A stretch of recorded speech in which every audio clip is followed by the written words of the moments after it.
Palantir and Super Micro computer were two of the hottest AI stocks for the first part of 2024. But what about for 2025? Which one is the better AI stock to buy for 2025 and beyond? That's precisely the question I'm going to answer in this video, comparing Palantir and Super Micro on revenue growth, profit margins, and then looking at their valuations. Also, I'm going to include qualitative factors, for instance, the concern about SuperMicro's financial statements and the quality of their financial statements. All of that, then I'll come to a conclusion at the end of the video and let you know which one I think is the better investment for long-term investors. Let's get started. I want to thank The Motley Fool for sponsoring this video. Visit fool.com/Parkev for the 10 best stocks to buy now. So comparing these two on revenue, SuperMicro has broken ahead from a little over or a little under 7 billion in revenue in 2023. It's now exploded to 15 billion in the most recent trailing 12-month period. And management had said that they expect to surpass 25 billion in a little over 12 months. SuperMicro's revenue is absolutely soaring. It focuses right in the category, the epicenter of the artificial intelligence boom right now, and that is in data centers optimized for artificial intelligence. This is the area NVIDIA is benefiting from, as well as SuperMicro computer. SuperMicro computer less so than NVIDIA, but it's also experiencing, as you can see, the explosion in revenue. Palantir hasn't experienced an explosion in revenue like SuperMicro. Palantir sells services mostly, and its services utilize a company's or institution's proprietary data incorporated with artificial intelligence to improve performance. Its business has been accelerating, although not at the rate that SuperMicro computer is accelerating. Palantir is the best in class in the category it serves, but it's expensive, and so it's had a harder time expanding with enterprises. Its success with governments has been incredible, government institutions, but its success with enterprises only recently got underway. That's a bigger opportunity than its government business because there are more businesses in the world. There's more money being spent by businesses than there is being spent by the institutions, the government institutions that are looking to Palantir for its services. And so that new category that it's unlocking could provide a huge boost to Palantir over the next several years, although I don't think it's going to be explosive in the way that SuperMicro computers' revenue exploded in that fashion, but it can be more consistent and longer lasting than SuperMicro.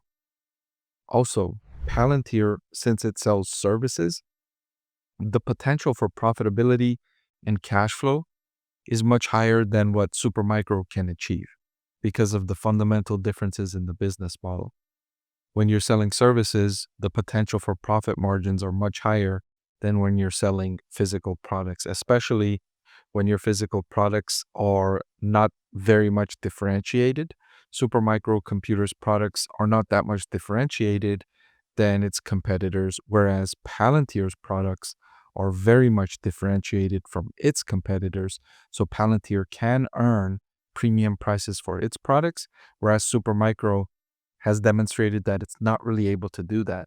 In fact, management even said that they are offering better terms and lower prices to attract market share, to gain market share, because a business usually does that when they can't differentiate their products. When the product itself cannot command the premium price, they have to lower the price to gain market share.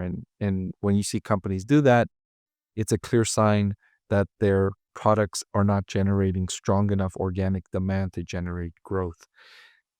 NVIDIA, one of SuperMicro's partners, hasn't needed to cut prices at all, and it's generating phenomenal revenue growth. Organic demand for its products are absolutely soaring, and its profit margins as well have increased along the lines. Speaking of profit margins, You can see SuperMicro Computer at about 8.5%.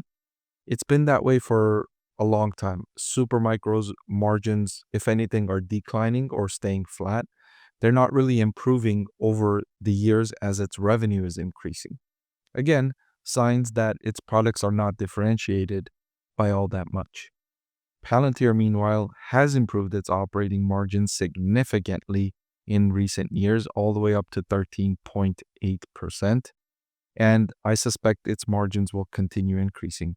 They have done an excellent job of keeping costs under control while revenues have increased. Palantir has chosen a different strategy to gain market share. I highlighted earlier that SuperMicro is offering attractive terms to gain market share. Palantir, meanwhile, remember I talked about how it's been expanding with enterprises? The way it's been expanding with enterprises is it's telling them, we'll give you a sort of free trial kind of situation. You can think of it. They will go in and demonstrate to the enterprise what Palantir can do for them. And they'll show them, look, if you utilize our service, here's how much your inventory management will improve. Here's how much your forecasting will improve. Here's how much your scheduling will improve, right? Because that's important too. All of those are important. If you can schedule better, there's less waste on both sides. You don't want to underschedule because your customers will be annoyed when they go visit your store and there aren't enough people to help facilitate sales.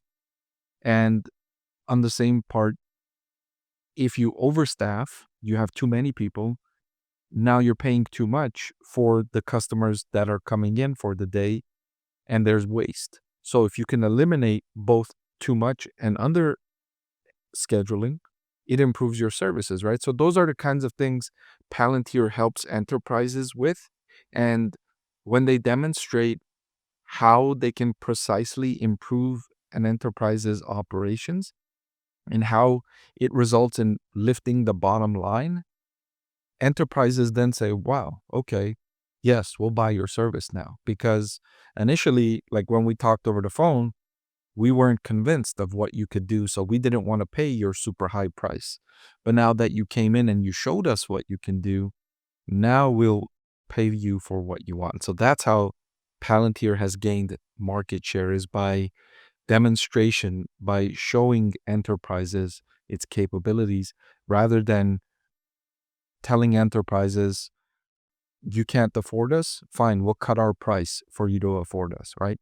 And the way Palantir has gained market share or has gained growth is more sustainable and more attractive from an investor point of view than the way that SuperMicro Computer has gained its revenue, right? Part of its revenue growth. One part of SuperMicro's revenue growth is just due to massive growth in the industry. So not specific to SuperMicro, but just the industry overall. I mentioned that's where the biggest growth in artificial intelligence spending has been, is in data centers optimized for artificial intelligence.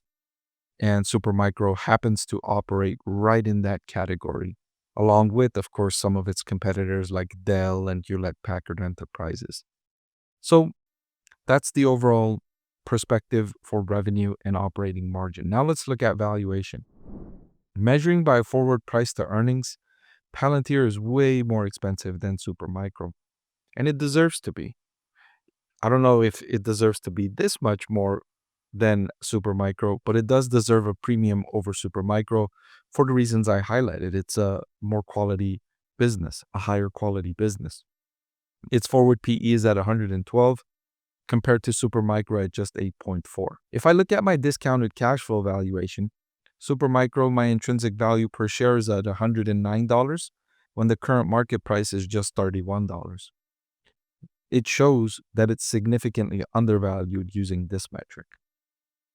My discounted cash flow model for Palantir shows that its price, its intrinsic value is $18 and its current market price is $65, showing that it's overvalued right now. However, if I had to pick between these two stocks, something I haven't talked about yet in this video weighs on my decision more than anything else, and that is the question marks surrounding SuperMicro's financial statements and management's transparency and management's openness with investors and shareholders. And there's big question marks surrounding those qualitative factors surrounding this management team. And for this decision, that factor outweighs the valuation difference here. Now, Palantir is a better business than SuperMicro. It would have swayed in SuperMicro's favor if it didn't have those big question marks surrounding their financial statements. But because of that factor, if I had to pick between these two AI stocks, I would pick Palantir over SuperMicro. Hey everyone, if you like watching my videos, then I've added a great complimentary product just for you. I've written a book that's available for sale now that highlights my 6-step investing framework.